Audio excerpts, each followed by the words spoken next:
What is poststructuralism? Poststructuralism is a set of 20th century ideas about language and representation that have been very influential in the humanities, especially in literary criticism.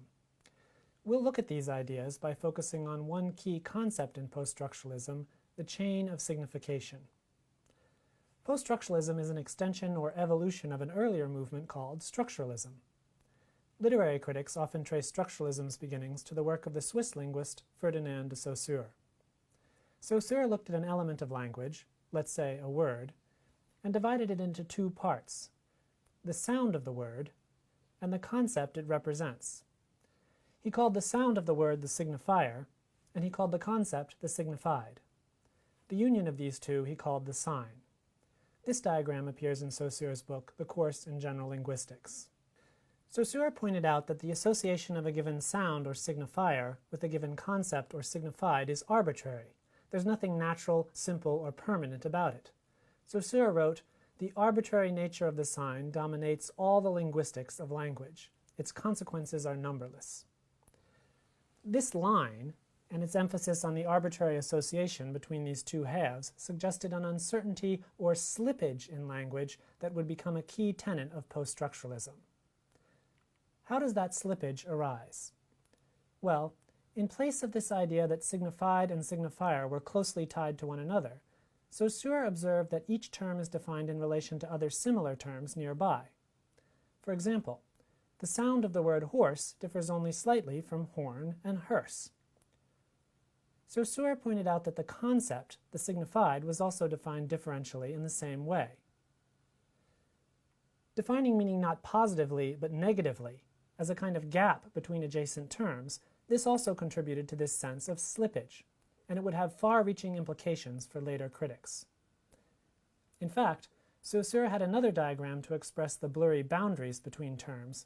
He redrew the series of signifiers as a continuum, and up here is another stream that corresponds to the continuum of concepts, or signifieds. It's language's role to delineate units of meaning and map between these two streams. It is mysterious, Saussure wrote, that language works out its units while taking shape between two shapeless masses. But Saussure's model remained simple in the sense that it was essentially one-dimensional. What happens when we introduce additional layers of signification? For example, the word lion signifies a particular animal, but on another level the lion can signify another meaning, like courage, nobility, or MGM Studios. Here is Saussure's sign. The sound of the word lion is the signifier, and the concept of the animal lion is the signified. The two together form the sign lion.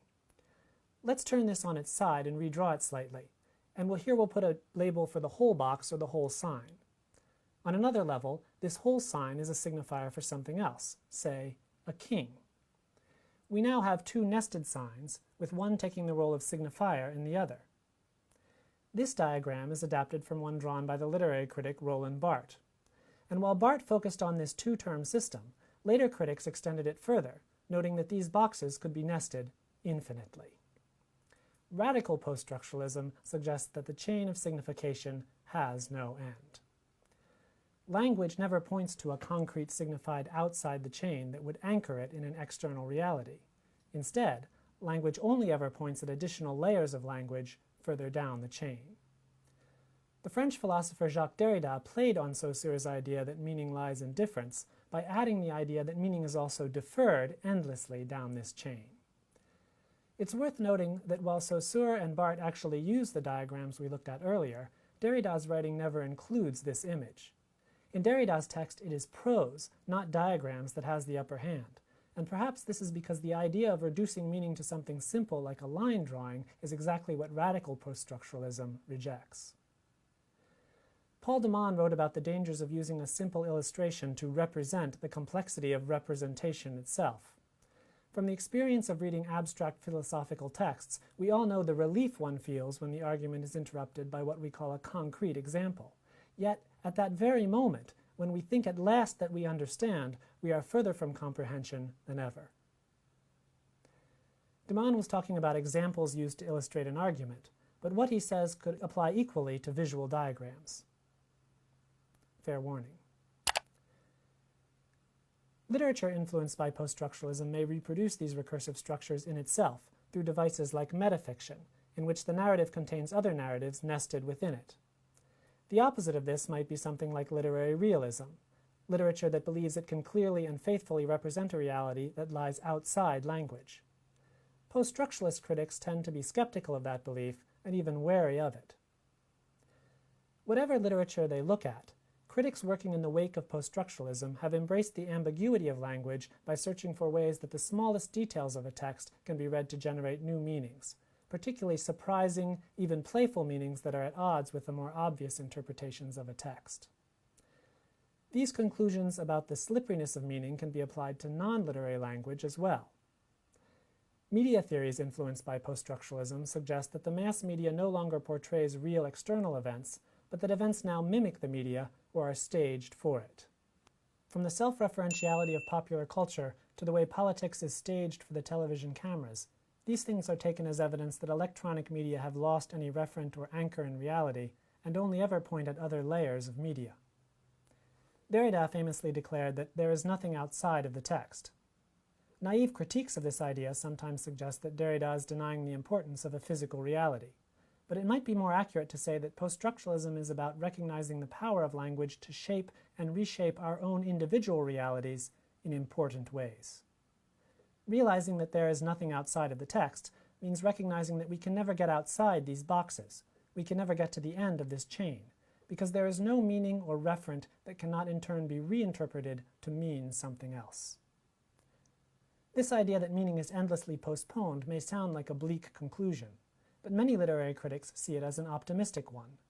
The more freedom or play in this chain, the more room for a reader to generate his or her own meanings from the text. This term play was a key one for Barthes. He used it to refer to a flexibility or movement in the text that allowed it to be interpreted in different ways. He also used it to refer to the act of reading and interpretation, which was playful, like a game, and also creative, active, and virtuosic, like a musician playing a score. This is a short definition of post-structuralism, but as you may be able to see, an even more concise definition could be that post-structuralism is a suspicion of concise definitions. It's a consciousness that literary language, and maybe language more broadly, do not point simply or reliably to a stable meaning, but only ever defer meaning by pointing to other language. Post-structuralism encourages a way of reading that is aware of the gaps in meaning that inevitably exist in language. It is a way of reading that does not try to get outside language to nail down meaning or close those gaps. Rather, it revels in the play of language and plays at constructing new meanings in the spaces these gaps open up. So we'll transition from the flash animation to the live-action footage of me drawing, but just when the audience thinks that they're seeing the reality behind the scenes, that footage will actually retreat into a box in the upper left, the signifier box, reminding them that this footage too is just one more signifier. Then the thing we're signifying, these critical texts like Derrida, will appear in the upper right in the signified box. And the production credits, the people who produced this whole sign of the film, will appear below. And eventually we'll zoom out to show a second camera to remind people that no matter how many layers of signification you peel away, there's always another layer underneath. Maybe we can even run this voiceover under the credits. And fade to white.